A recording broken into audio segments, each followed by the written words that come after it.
Welcome everybody to the City of Water Day 2025 information session. As I said, I'm Aria Cochran with the Waterfront Alliance, and I'll be kicking us off today with a little recap of what is City of Water Day for those of you who are fresh and new.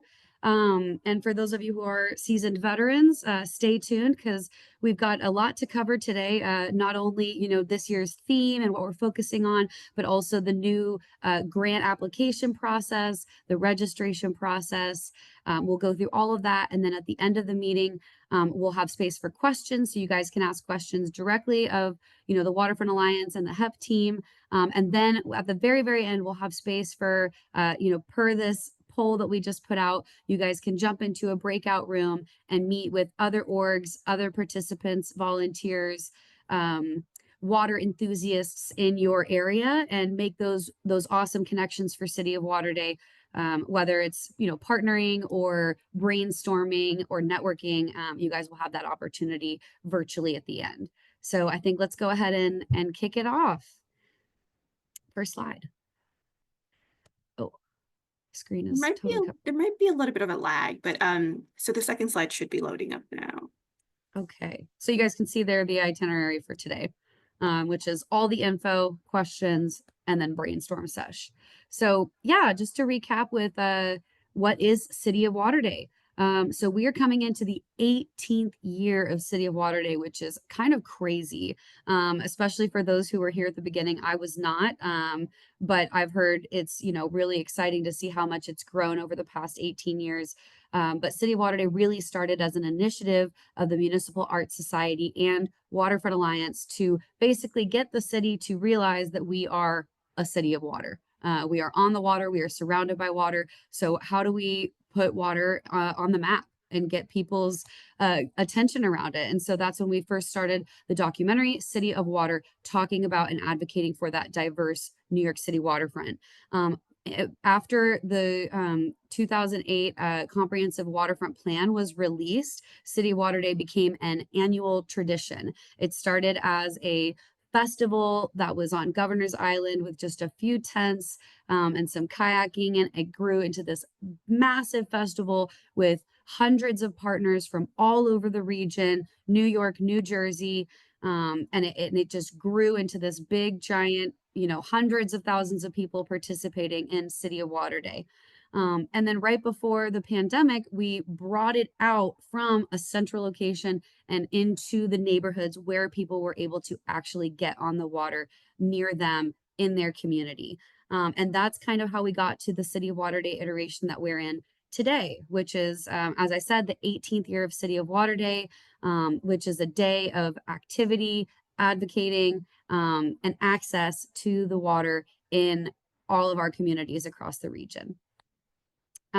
In recent years, we've had the amazing support and collaboration of not only the Waterfront Alliance, but the Harbor Estuary Program through their grant funding to help support hosting some of these events in the communities. And so today we'll talk a little bit about the differences between registering an event and applying for an event grant for City of Water Day. But worry not, everyone's going to have a great time and have access to that ability to promote your event and get your community out on the water. So just a little fun. We've got some pictures here of previous City of Water Days. That first slide was back in 2008, the original crew, and now we've got some photos from 2023. If you guys are ever curious about photos, you go to the City of Water Day website, which is cityofwaterday.org, and you can see an archive of at least the past 5 years of photos. Of course, there's photos scattered around the internet. So if anybody from previous orgs has photos they want to share for the archive, please feel free to do so. But you can see those most recent pictures on the website. And this year we'll again have that opportunity for you to upload more photos through that same portal so that we can continue this massive archive of waterfront activity in the New York, New Jersey region. Next slide. So, as I mentioned, cityofwaterday.org, it is the place to be. It's got all the info that you will need. So bookmark it, save it, memorize the name. Currently, as of this morning, the application and registration form is live for City of Water Day. So if you have an event ready to go that you are like, we're doing it, we do this every year, we're going to do it again this year, you can go ahead and submit that information ASAP starting today. And we will get that information processed and ready to go once the event map goes live. Additionally, the grant application form is now live on the website as well, and we will go over that in a couple minutes. Liz will go over the details of the grant process itself, but both of those forms are live, and you can access them from the website. A couple other things that you should keep an eye out for on the website is, as I mentioned, the photo event archive. You can see previous years. This year will be posted in the coming months so that you guys can start to have that link ready. Additionally, in a couple months, once the a couple weeks, once the applications have been processed and approved, we will then make our partner materials and event site map live on the website. So they're hidden right now, but they will be on the website shortly. And that'll include the event site map, which is the big thing everyone's looking for. Where do I find my event? Who do I need to contact? Where do I go? All the details will be on that interactive embedded Google map on the website. And then we'll also have a page of partner materials, which will include a toolkit of sample and templatized materials to help you guys promote your City of Water Day event. Of course, you will have promo through the marketing that we will do around City of Water Day, but this is if you want to do additional promotion for your own audiences and want to follow that City of Water Day branding, those materials will be available on the website as well. And finally, there is a current frequently asked questions page that is already live on the website. So just want to flag, if you guys have any other information that you are looking to find for City of Water Day, you can always message us and we can add that to the FAQ page, make it available for other people. And of course, there will be the Q&A at the end of this call. So we want to make this as helpful for you guys as possible. So, you know, absolutely welcome to feedback on that. But cityofwaterday.org is going to be your central location for all information about participating, volunteering, accessing, and all of the things around City of Water Day. Next slide. So I already mentioned the partner toolkit. This is a little preview of what that'll look like. We'll have space on these images for you guys to add your own information about your own events, you know, whether it's through Canva, Adobe, or simply putting up the existing save the date on your social platforms. We will make template materials available to you, as well as the City of Water Day logos. Next.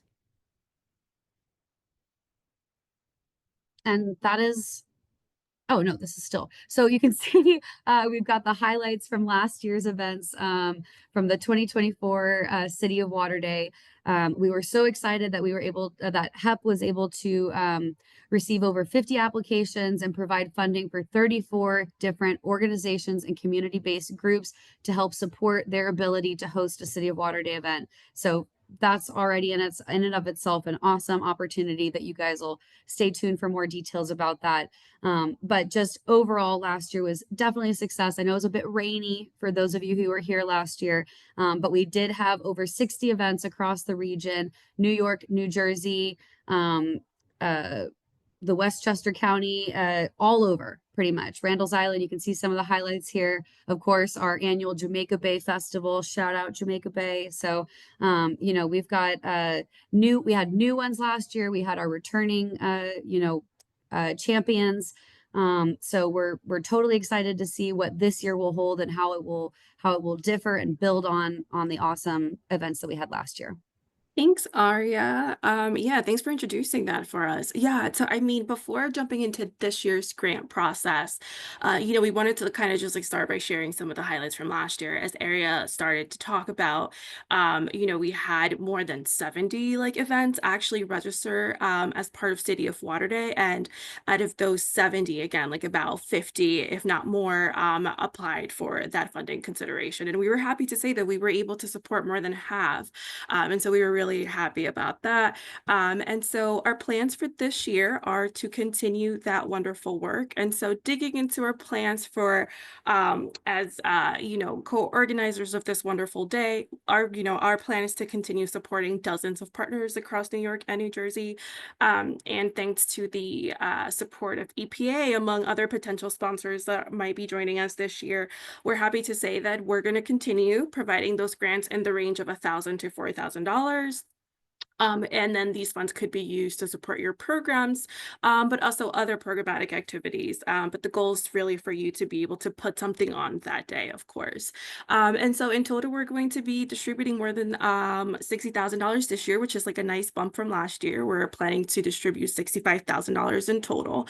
And so we're really happy that we were able to bump up just a little bit more than last year, because it means we're able to support more groups. And so jumping into this year's theme and what we'd love to see in your event, it's really about this theme of unity in the face of climate change.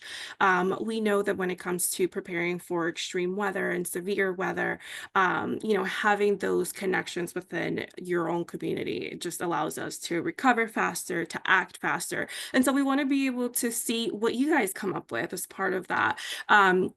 Like every year we provide a theme, but I think we really also like to, provide you with, the big idea, and we always love to see what's your interpretation of that, right? So how does unity look like in your community? How does becoming a more climate resilient neighborhood look like for you, in your local community? And so, what we want you to keep things in mind is how are these activities that you're planning for City of Lauderdale, again, tying back to this idea of unity in the face of climate change.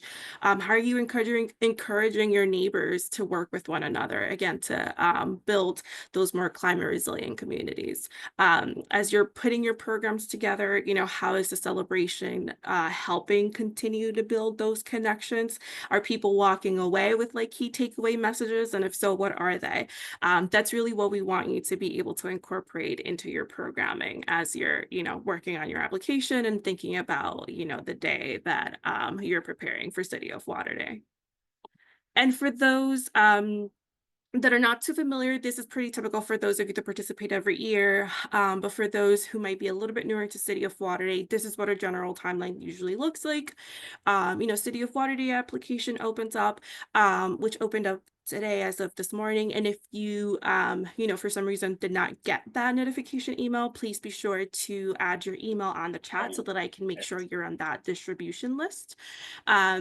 But the goal is really to, again, continue to have you as a partner in the years to come as well. So please be sure to sign up for that. And so the application opened up today, and we are asking that if you are looking for funding support, for you to submit your application by May 11th. And then we're looking to notify partners about their award status by the end of that same month, so by May 30th. And then Aria will come in with her awesome graphics and templates, which she just touched on not that long ago, to release that partner toolkit to you, so that you have a little bit over a month to really be able to promote your programs and share them with your community and anybody else who you want paying attention to the wonderful events that you're putting together. And then by June 10th, where our goal is to have that map fully populated with all of the wonderful events taking place all over the region. And again, our goal here is to really lean in on our media team members to be able to push those events out. So, they'll do a lot of reaching out to like local press and local TV channels, just to make sure that we get eyes on your events. So we really want to have at least a full month for that. And then City of Lauderdale, again, is on July 12th. And so the only thing is you'll notice it's different this year than the typical timeline. It's just that there is a portal portion that's introduced. And I'll go over into what that looks like in just a minute. But again, not too different than what the typical general timeline looks like, other than just this one piece that we're asking you to do that's a little bit different this year. Okay, and so for those that are interested in being considered for funding support, this is really, this is really aimed at you guys. We really just want to know what your plans for City of Lauderdale are. The more descriptive you can be about your program, the better. You have to keep in mind that, folks and the HEP team are able to like review this along with folks at the Waterfront Alliance, and some of us might not be familiar with your organizations. And so the partner application is really the only way for us to get to know about your organization, your goals, and what your plans are. So please be descriptive as possible in providing us with that preview of what your plans are for the event, what your goals are. We really like to see partnerships. So if you're collaborating with other partners, if you're collaborating with other local groups, students, volunteers, artists, whatever it is, public libraries, we've seen a lot of that in the past as well. We want to be able to know more about it, and please include that in the application. And then lastly, I think one of the major also highlights that we want to take away from reading your application is what is the impact of your program in your community? And again, how is that tying back to that theme for this year, which is unity in the face of climate change, and how we're utilizing these shared waterfront spaces to build those meaningful connections. And digging in a little bit into more of the specifics, these are some good ways for you to kind of, check yourself and say, am I providing enough information? These questions, I think we generally tend to see that can help people in providing that enough information as part of their application. So ask yourselves, what are you hoping to achieve through the program? What kind of activities do you have planned? How do you plan to engage them? A lot of the time,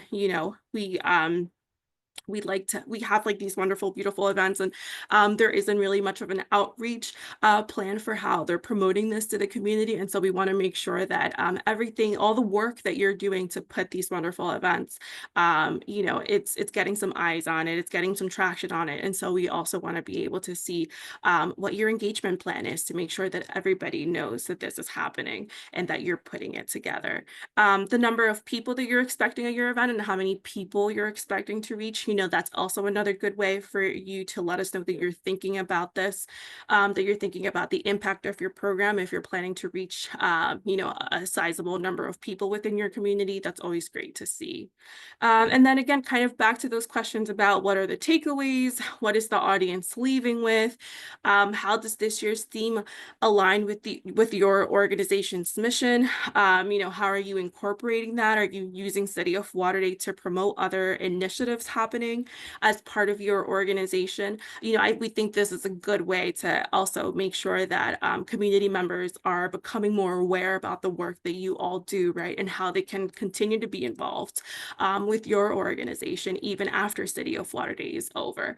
And then just any other key details that are kind of just like adding to that success of your City of Lauderdale program. Those are all important bits that we want to go ahead and see.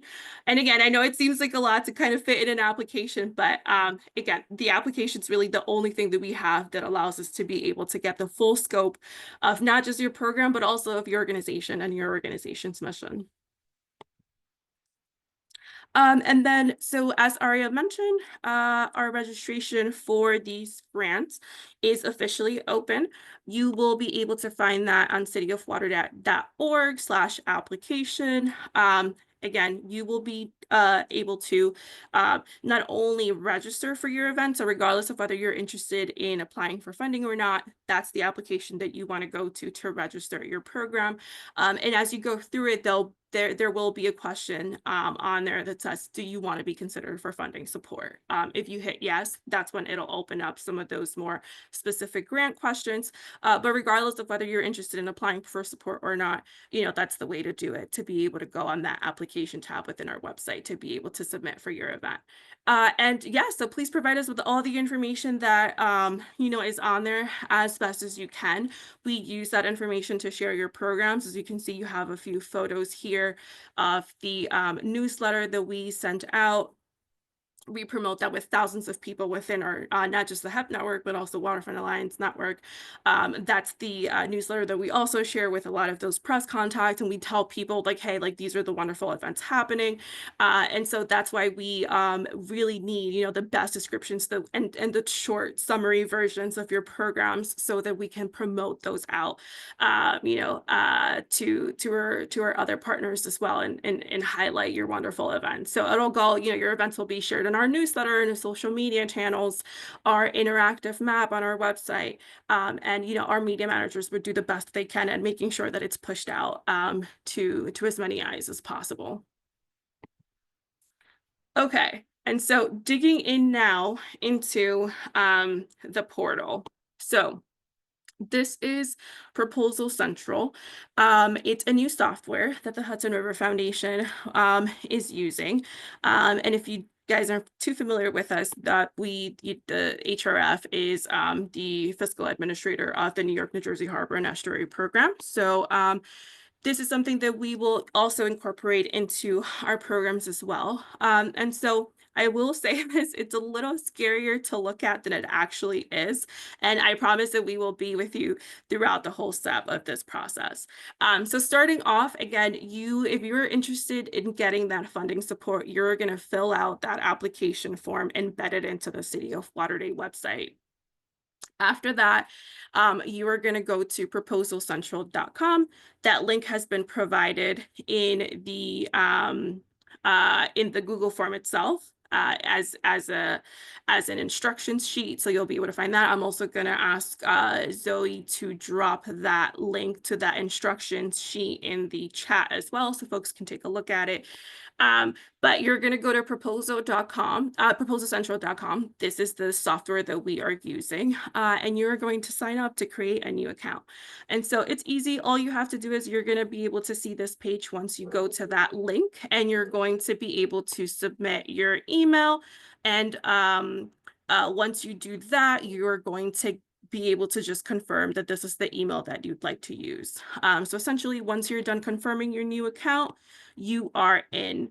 And then the next step, it's just going to that, you'll see a screen very much like this, exactly like this. It's broken up into home, proposals, awards, and then you'll get to the professional profile tab. So this tab in particular is just the first thing that you're going to be able to look at. And it's really just there to be able to help you add your organization's information. So you're just going to hit the button that says Add Institution.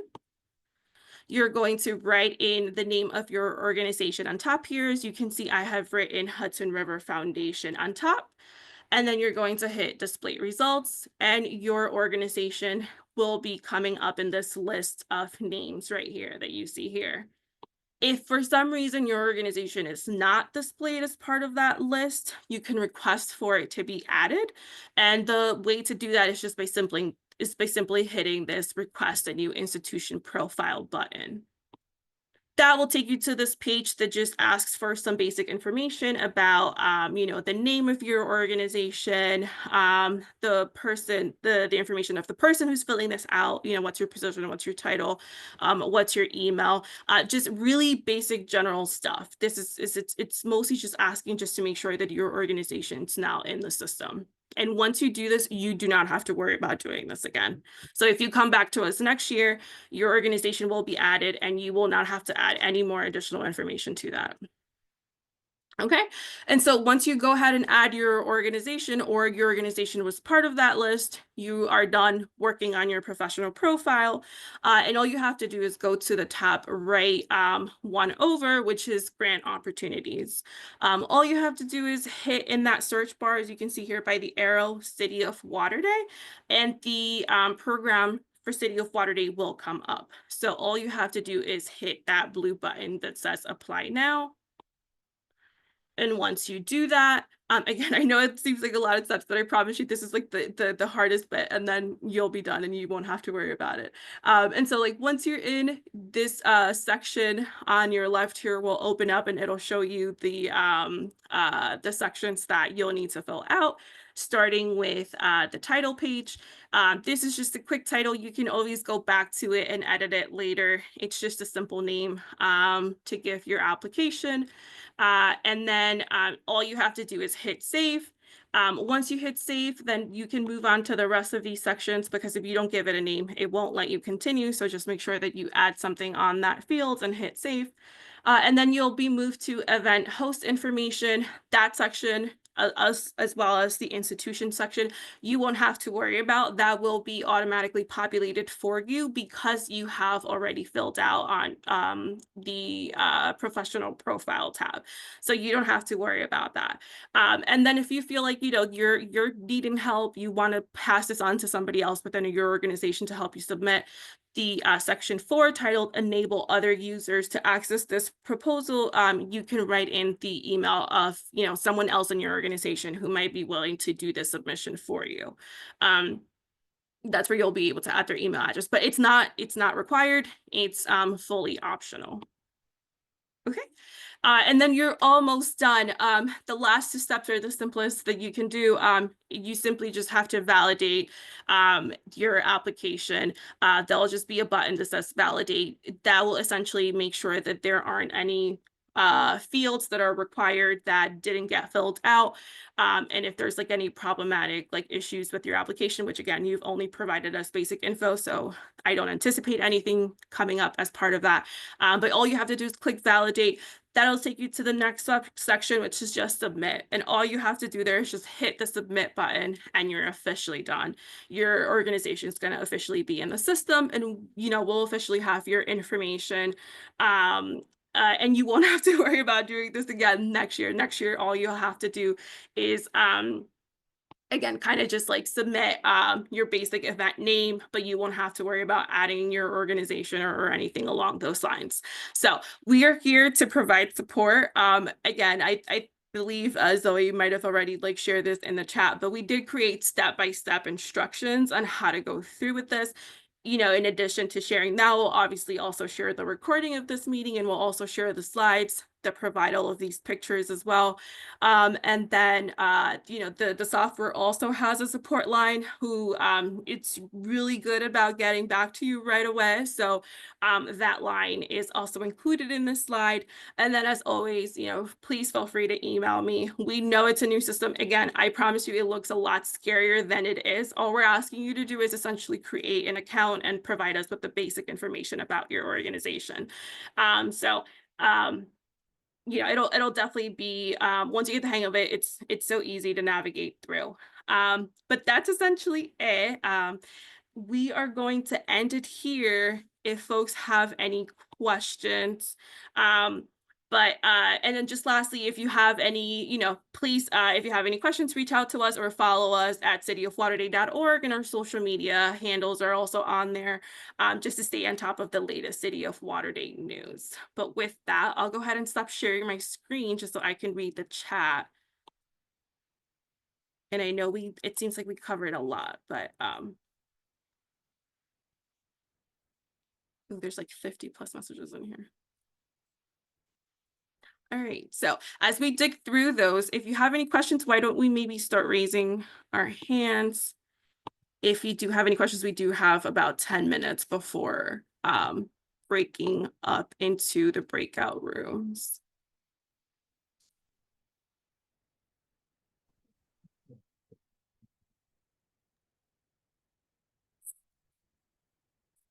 Thanks for the great ideas, guys. Yeah, Maggie. Oh, hi, everybody. Thank you so much for the opportunity and for always helping to organize great things to start with.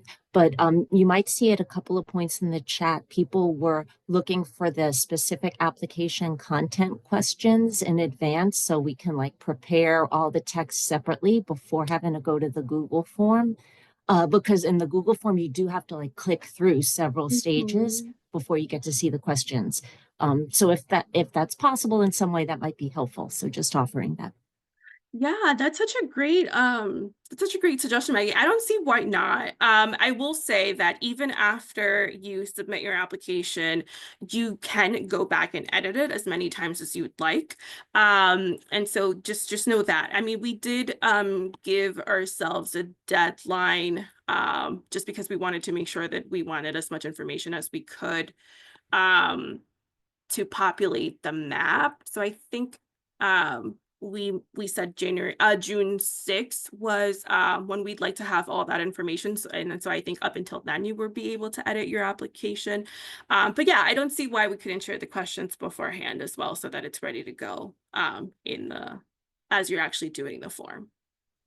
We can link the questions as a Word doc or a PDF on the application page of the website, as well as the FAQ page of the website. So you guys will be able to view those in advance. Great suggestion.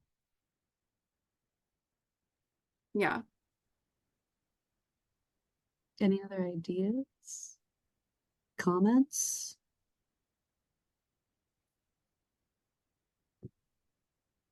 Questions?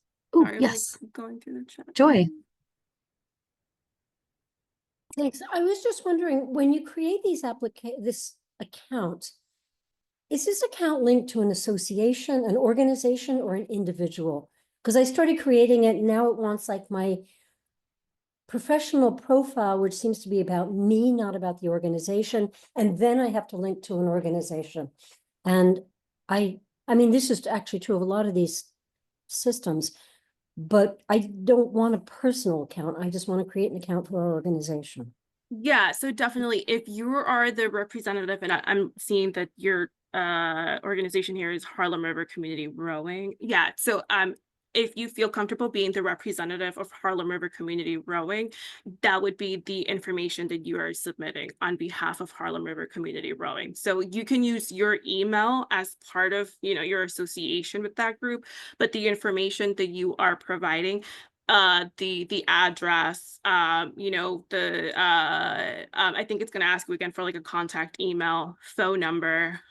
Those are things that would be associated with the group. It's asking me for my degrees, my research interests, to BioSketch, and then it says you haven't connected to ORCID. I don't know what ORCID is. And we have to, and it says you do not have a primary institution, but I set this up as I created a profile for institution, not for me. Or can we? Yeah, are you looking at professional profile or institution profile? You should be in Professional professional profile, but profile. it says I'm not currently listed as an institution administrator or registered with Proposal Central. Zoe, does that sound familiar? Yeah, so things like your individual degrees and such like should be optional. The primary institution is what Liz was talking about, where you find either the profile that exists already or request a new institution profile, which would be for Harlem River Community Rowing. And once you have just that institution confirmed and your email, then you'd be able to submit what we're requesting. So Okay. all the rest of that information you So can in other words, disregard. this is a software system that is designed for other purposes as well, including individuals who are applying for money, or maybe Yeah, people who are PIs on research grants or something. exactly. That's right. Yeah. So we just need an email to know who we're corresponding with, which could be yours and then the institution. And speaking of PIs on research grants, do you really think EPA is going to not have this funding pulled since it's called, your theme is climate change? So as with anything, I think it's hard to officially say like this will never happen, but we feel pretty comfortable with the funding. It's something that we already, you know, has been secured as part of the estuary program. So yeah, we are comfortable in saying we are providing $65,000 as part of City of Water Day grants this year. Our fingers crossed. Any other questions? Again, there was like the chat just you know, it's I'm trying to go through it. I know that Sarah has been also jumping in. Thank you for that and trying to help with questions. But if we didn't get to your question on the chat, you know, feel free to jump in. We still have a few minutes before we open up the break rooms. And for the breakout rooms, the intention for that was for you guys to network with other organizations and individuals in those identified neighborhoods. So that could be for potential partnerships to host an event together, co-apply for a grant together. That could be, you know, finding volunteers in your neighborhood, individuals who maybe aren't tied to an org but want to participate in City of Water Day, as well as you can brainstorm types of activities with other people in the group, especially if you're a newer City of Water Day participant, maybe getting some advice from a more seasoned participant. So the breakout rooms are really for you guys to identify and you know, find the resources that you need to have a successful City of Water Day and or a successful City of Water Day pitch for your organization. So that's that intention there. But I feel like if there's no other questions, we could just jump to those breakout rooms now.